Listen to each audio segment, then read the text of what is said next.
This is a modern garden personified. Certainly for the millennial, for the busy people, designed by Tasha Tolman and Ingenia Succulents. Man, this garden talks to me. Why? Well, everything is centered around the kuierplek, the living area. Fancy, really comfy chairs. And everything is held together by this beautiful water feature. All of us in all of our homes end up with walls, just like this. Look at it. 20, 30 meters of wall. Boy, and can it look ugly.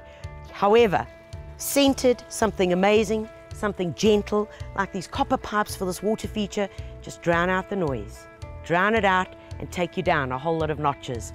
But guys, just come with me. I want to show you. I'm going to step into the garden. Gently does it. Right. Pay attention now. Because this garden, everything is focused around the patio, except the whole trick here is on balance. Patio in the middle, left-hand side of the garden, right-hand side of the garden, almost mirror images. But what holds it together is repetition. And this beast over here is the one. This is called agave attenuata. So easy to grow. But guys, look, it's in a triangle. 1, 2, 3. Join the dots. Different heights. 1, 2, 3, creating impact and interest. And then around it, our Persian carpet of succulents.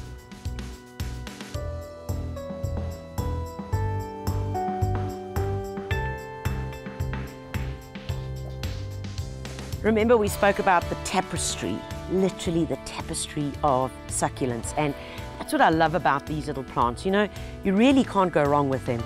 Get them into loads of sun. Don't overwater them. And the third thing is just a little bit of love. Bit of talking to always helps. But let's take a look and break it down. So we spoke about those agave attenuatas, which are nice and big, and then literally drop a level, poof, right down to here, and there's your tapestry. Okay, so have a look at some of these babies. Too cute. This is a little golden sedum, so easy to grow, loves the full sun, and during summer, man, it is golden. It literally just talks to you. We've got a senecio here. Gray and gold work beautifully together. And that little guy behind me over there, the red, is called a kalanchoe.